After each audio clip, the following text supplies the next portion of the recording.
They had been told America was weak, decadent, and collapsing. For years, the German propaganda machine, directed by Joseph Goebbels, had hammered this picture into every soldier's mind. The United States, according to official speeches and Nazi newspapers, was nothing more than a capitalist circus, a land of cowboys and bankers, greedy industrialists and lazy workers, a place without unity, without discipline, and without a future. American culture was mocked as shallow, its people described as racially divided and politically chaotic. To the German soldier fighting in North Africa or Italy, this vision of a decaying America was comforting. It made the war seem winnable. But when tens of thousands of captured German soldiers finally set foot on American soil, the illusion shattered instantly. The propaganda slogans that had sustained them through battle evaporated the moment they looked out at their new surroundings. The first shock was light. Prisoners arriving by train after their long voyage across the Atlantic expected darkness and scarcity. Instead, as the train rumbled through even the smallest towns, they saw electric lights glowing in every home, every street, every storefront. Entire neighborhoods gleamed at night as if the war did not exist. In Germany, bombing raids had plunged cities into blackout. Electricity was rationed, and many families sat by candlelight. In America, light was everywhere, effortless, taken for granted. Then there was the food. Grocery stores were bursting with goods, their windows stacked with bread, meat, fruit, and canned products in quantities that seemed impossible for a nation at war. German POWs had grown used to shortages, to thin soups and stale bread, to long lines for meager rations. Yet here, in the very country they had been told was starving, food overflowed from every shelf. Even as captives, the meals they received often exceeded what they had eaten as soldiers in the field. To men who had survived on dry rations and horse meat, it was nothing short of astonishing. And then there were the trains. Endless, powerful, unstoppable. Day and night, the railways carried tanks, trucks, airplanes, and mountains of supplies across the vast country. To the prisoners, it felt as if the trains never stopped coming. Each passing convoy was a reminder of American capacity, of a machine of production so vast it dwarfed anything the Reich could muster. In Germany, factories were collapsing under Allied bombing, rail lines were disrupted, and fuel was scarce. Here, industry roared without interruption. The ultimate symbol of America's strength was speed. German engineers among the prisoners soon learned that American shipyards were building Liberty ships in weeks, sometimes days, while in Germany such a vessel would take months. Assembly lines in Detroit turned out tanks and bombers, as if they were ordinary consumer goods. The sheer efficiency was terrifying. For many German POWs, this was the moment of realization. The war was already lost. No amount of bravery, no tactical genius, no propaganda could overcome such overwhelming industrial might. The United States was not weak or decadent. It was powerful, disciplined, and overflowing with resources. And to the prisoners staring at this reality, the truth was undeniable. They had been lied to, and the lie had carried them into a hopeless war. May 1943, Tunisia. The Desert War had finally come to an end. For nearly 3 years, the Afrika Korps had fought across the sands of Libya and Egypt, their reputation forged under the brilliant command of Erwin Rommel. They had been celebrated as the Desert Fox's men, daring, disciplined, and resilient against overwhelming odds. But now, the desert had betrayed them. Hunger gnawed at their stomachs, their vehicles lay abandoned in the dunes without fuel, and Allied aircraft roared overhead with unchallenged dominance. The once proud Afrika Korps was cornered, exhausted, and running out of everything that made war possible. By early May, Field Marshal Hans-Jürgen von Arnim knew the truth. There was no escape. Surrounded by British, American, and Free French forces, his army, nearly 250,000 strong, including Germans and Italians, was collapsing. On May 13, 1943, the last organized resistance crumbled. What had once been a campaign of mobility and daring maneuver ended in silence and surrender. For the German soldiers, the humiliation was bitter. They had been told they were the elite, the spearhead of Hitler's empire. Yet here they were, marching not as conquerors, but as prisoners of war. Some fought to the last bullet. Many more, seeing the hopelessness, simply laid down their arms. The desert floor was littered with burnt-out panzers, shattered artillery, and discarded helmets. Clouds of dust followed columns of weary men as they shuffled forward under Allied guard. In their eyes was the look of disbelief. How had the mighty Afrika Korps come to this? In total, more than 150,000 German soldiers were captured in Tunisia. Alongside them, tens of thousands of Italians also marched into captivity. It was the largest mass surrender of German forces up to that point in the war, and it sent a shockwave back to Berlin.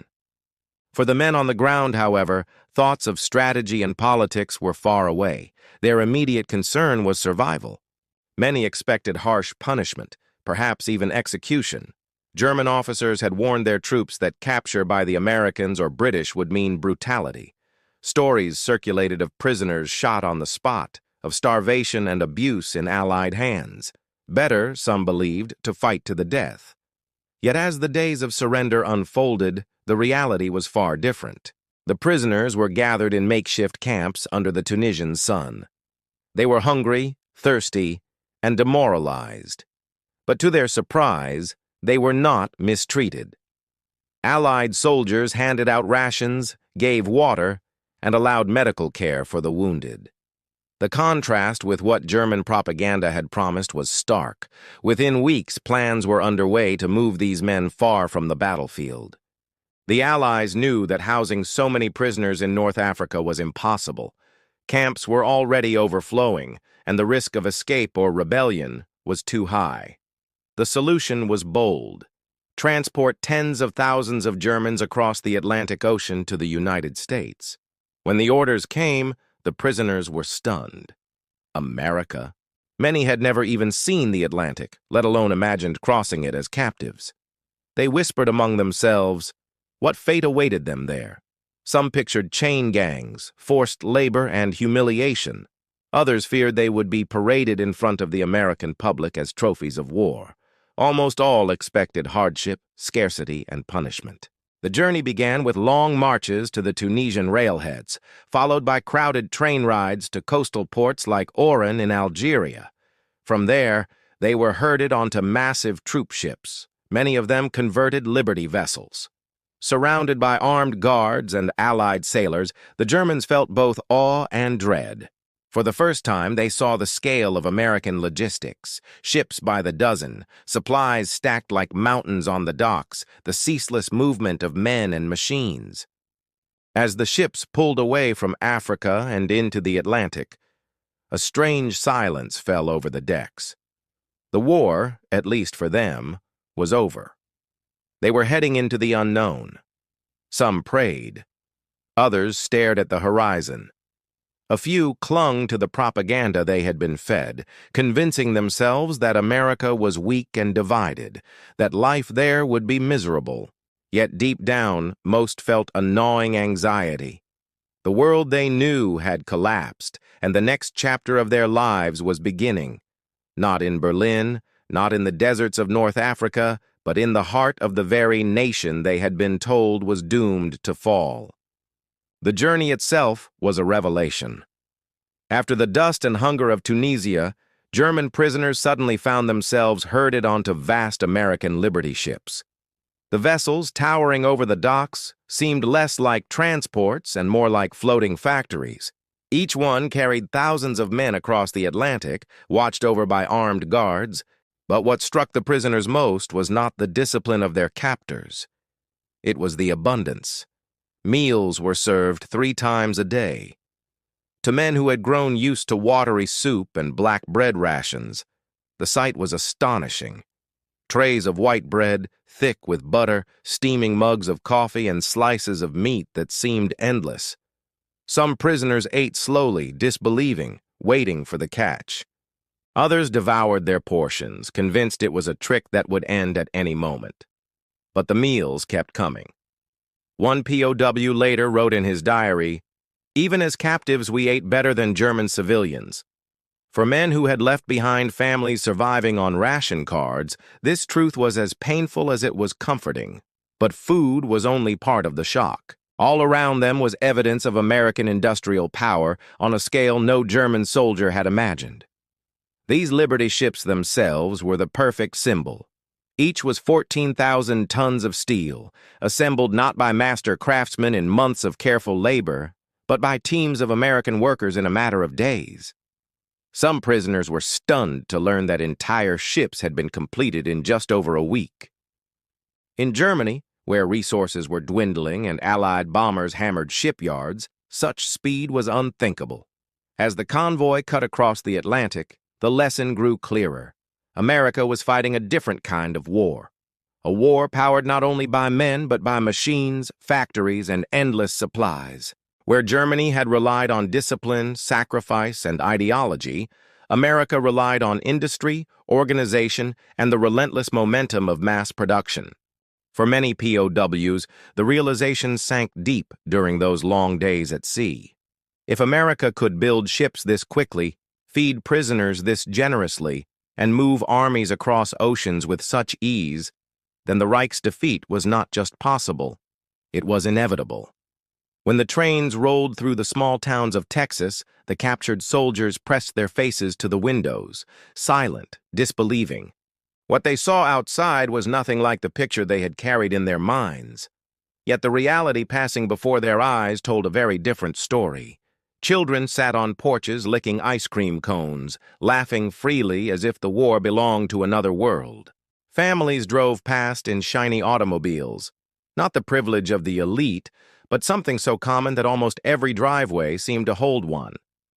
Shops on the main streets overflowed with goods, canned food, new clothes, radios, tools, and toys. Storefronts blazed with neon signs. Even at night, entire neighborhoods glowed with electric light, a sight that struck the Germans like a blow. Back home, blackout curtains and air raid sirens had plunged cities into darkness. Here, light seemed endless, casual, and cheap. Unteroffizier Wernley captured the feeling in his hidden diary. No nation at war could possess such abundance. Everything we had been told was a lie. His words echoed the thoughts of countless others. The belief that America was a fragile society had sustained them in battle. Now, staring at a land that seemed untouched by scarcity, that belief crumbled. The shock only deepened when the trains reached their final destination, the sprawling POW camps of Texas. Surrounded by barbed wire and guard towers, the prisoners braced themselves for cruelty and deprivation. They had expected mud, filth, and starvation rations. Instead, they were met with order and efficiency. Wooden barracks stood in neat rows, each fitted with bunks, mattresses, and even heating for the cold months. Latrines and showers provided hot water. The kitchens produced meals so plentiful that many German soldiers joked they were eating better in captivity than they ever had in the Wehrmacht. The surrounding countryside added to their confusion. Vast fields stretched to the horizon, dotted with tractors and farmhouses. Unlike the bomb-scarred villages of Europe, everything here seemed untouched, whole, and productive. Farmers waved at the trains, children ran alongside them, and some locals even tossed fruit or candy to the bewildered prisoners. For men raised on the certainty of Nazi superiority, the experience was shattering. In Texas, they were confronted with the truth. America was not only strong, it was thriving in the very middle of a global war. And with each passing day, the realization grew harder to ignore. The Reich had led them into a battle they could never hope to win. Life behind the barbed wire was nothing like the German soldiers had imagined. Instead of beatings, starvation, and humiliation, the prisoners were issued clean uniforms, given decent beds with real mattresses, and fed 3 full meals a day. The kitchens served stews, bread, vegetables, and sometimes even meat and coffee. For men who had lived on watery soup and crusts of bread in the desert, the routine of sitting down to hearty meals felt surreal. Beyond survival, the camps offered a strange kind of normalcy. The Americans allowed the prisoners to organize sports. Soccer fields quickly appeared, and matches drew large crowds of both players and spectators. For many, it was the first time since capture that they felt like soldiers again, not just defeated men.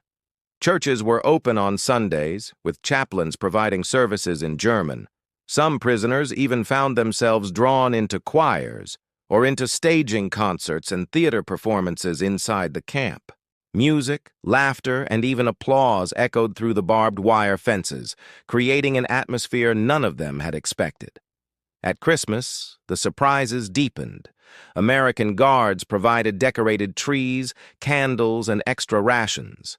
Prisoners sat down to meals of turkey, cakes, and sweets, luxuries that had long since vanished from German tables. For men who thought captivity would be years of punishment, these small gestures of dignity were disarming. Many asked themselves the same question: why would the enemy treat us this way? The confusion was sharpened by memories of how Germany treated its own captives. Soviet POWs had been starved and worked to death. Even Western prisoners often faced meager rations and harsh conditions. Yet here in America, the guards not only treated them fairly, but at times with unexpected kindness. One German soldier later remembered with astonishment: in Germany, prisoners starved. In America, even the guards shared cigarettes with us. The answer, though simple, was powerful. The United States was following the rules of the Geneva Convention, ensuring humane treatment for prisoners. Every warm meal, every shared cigarette, every chance to play soccer or sing in a choir was a reminder that the picture painted by the Third Reich was false. The Americans did not need violence to weaken their captives. Beliefs, abundance, and humanity were far more effective weapons. For thousands of German POWs, this realization was the beginning of a quiet transformation. Not long after settling into the camps, the prisoners were sent out to work. America had no intention of letting thousands of able-bodied men sit idle while the nation fought a global war. Under the protections of the Geneva Convention, they could not be forced into military labor, but they could assist in agriculture, infrastructure, and civilian industries. And so, scattered across Texas and other states, German POWs found themselves working in fields, repairing roads, and even in certain factories under close supervision. For many, the first shock came in the cotton fields of Texas. They were used to images of peasant farming, where work was done with hand tools, sweat, and animal labor. Instead, they saw tractors, vast, powerful machines plowing fields that stretched so far they seemed endless. Crops were harvested with a speed and efficiency that stunned them. Even in the depths of war, American farms were thriving, producing more food than the nation could consume. This abundance was not only feeding civilians and soldiers at home, but also supplying Allied armies across oceans. Those assigned to infrastructure projects saw the same pattern repeated. Road repairs and construction did not rely on endless hours of manual labor, but on machines, trucks, and well-organized teams. What would have taken weeks in Germany was finished in days. The sense of scale was overwhelming. America seemed to operate with resources and manpower so vast that obstacles melted away before them. But it was in the factories that the prisoners truly grasped the scale of American might. Conveyor belts stretched as far as the eye could see, spitting out trucks, jeeps, and tanks with mechanical precision. Airplane fuselages moved down assembly lines where men and women riveted with practiced speed. To German eyes, accustomed to smaller, slower workshops that prized craftsmanship over volume, it was like watching a different kind of war being waged. One German officer later admitted bluntly, "We realized the war was lost not because of the battlefield, but because of America's industry. It was beyond anything we could match." No amount of German discipline or tactical brilliance could close the gap between Allied mass production and the Reich-AS dwindling factories under constant bombardment. For the prisoners, each day of labor was both eye-opening and humbling.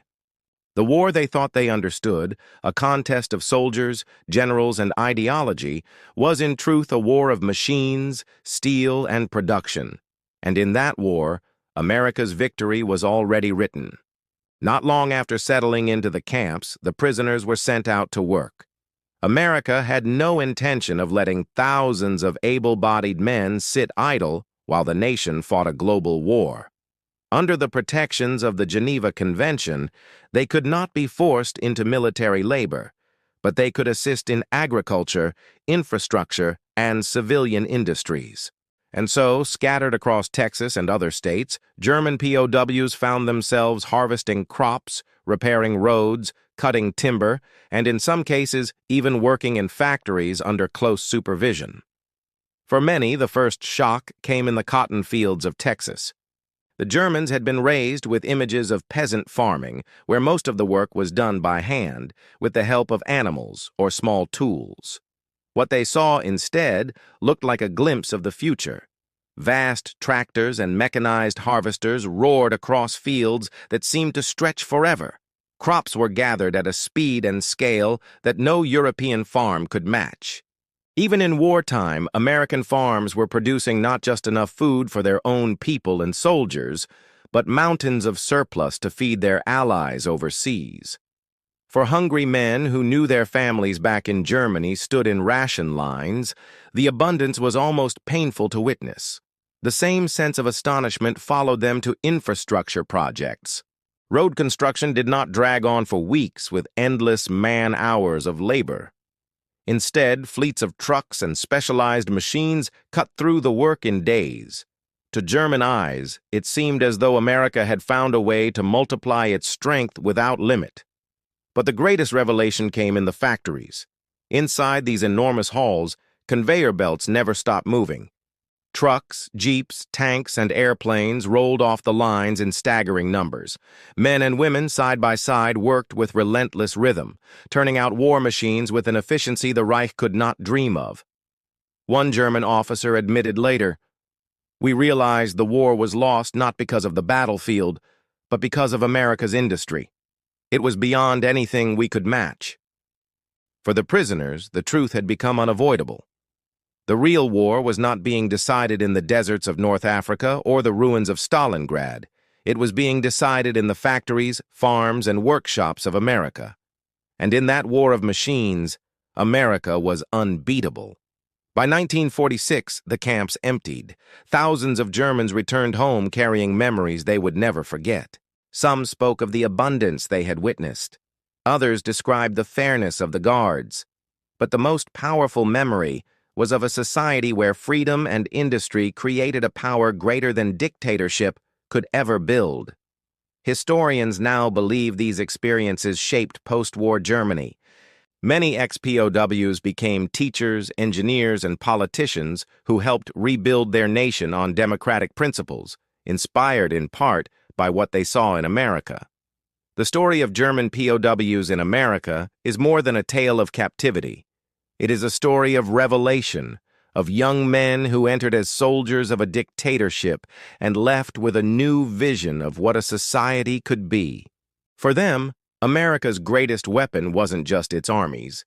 It was its abundance, its industry, and the strength of a free people. If you enjoyed this video, don't forget to like, share, and subscribe to WW2 Chronicles for more untold stories of the Second World War.